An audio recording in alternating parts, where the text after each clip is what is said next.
รู้ทันเหตุการณ์กับตัวเลข7ตัว Wow. สวัสดีครับ ผมโจสโนวินนะครับ วันนี้ก็กลับมาพบกันอีกครั้งใน EP 111งวดวันที่ 16 มีนาคม 2569 เลขเด็ดเลขดังมาแล้วจ้า เดี๋ยวในงวดนี้เรามาลองติดตามกันต่อว่าเลขเด่นๆจะเป็นเลขใดติดตามรับชมกันนะครับ งวดวันที่ 16 มีนาคม 2569 เลขเด็ดโจสโนวิน ในงวดนี้เลขเด็ดโจสโนวินจะให้เลขเด่นหลักไปที่เลข 7 เลข 4 และเลข 9 ให้เลขเด่นรองไปที่เลข 2 และเลข 6 ก็สามารถจับเล่น 3 ตัวได้ดังนี้ครับ เลขเด็ดโจสโนวินในงวดนี้จะให้เลข 3 ตัวไปที่ 749 726 และ 647 และเลขเด็ดโจสโนวินจะให้เลข 2 ตัวเป็นเลขดังนี้นะครับ เลขเด็ดโจสโนวินในงวดของวันที่ 16 มีนาคม 2569 จะให้เลข 2 ตัวไปที่ 26 27 47 และ 49 เดี๋ยวต่อไปเราจะไปดูเลขดังรวมสรุปเป็นเลขเด่นกันบ้างว่าในงวดนี้แต่ละสำนักจะให้เป็นเลขใดติดตามรับชมกันนะครับ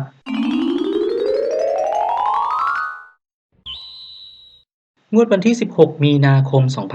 2569 เลขดังรวมสรุปเป็นเลขเด่น ในงวดนี้เราก็จะตามกันไปที่เจาะใจลุงหวัง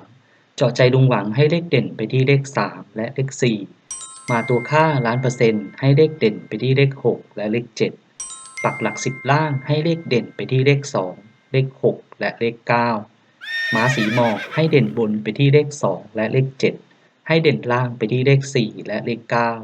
อาจารย์หนูให้เด่นบนไปที่เลข 2 และเลข 9 ให้เด่นล่างไปที่เลข 6 และเลข 7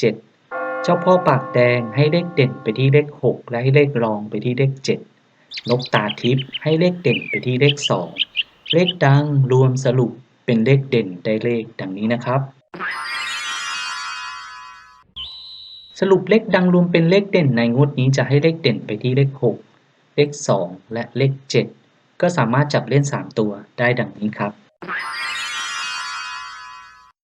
สรุปเลขดังรวมเป็นเลขเด่นในงวดนี้จะให้เลข 3 ตัวไปที่ 627 ตัดเล่น 2 ตัวได้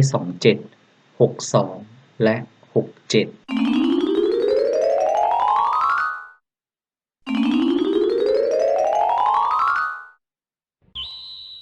บทนิยายแห่งความรักสถานภพ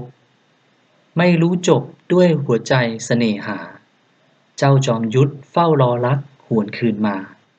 วาสนาพาให้โชคมีแต่รวย ผมก็ขอจบการนำเสนอรู้ทันเหตุการณ์กับตัวเลข 7 ตัว EP 111งวดวันที่ 16 มีนาคม 2569 ก็ขอให้เพื่อนๆทุกคนโชคดีถูกหวยร่ำรวย และขอฝากกดติดตามโจสโนวินกันด้วยนะครับ ขอบคุณเพื่อนๆที่ติดตามรับชม สวัสดีครับ Okay. Yeah.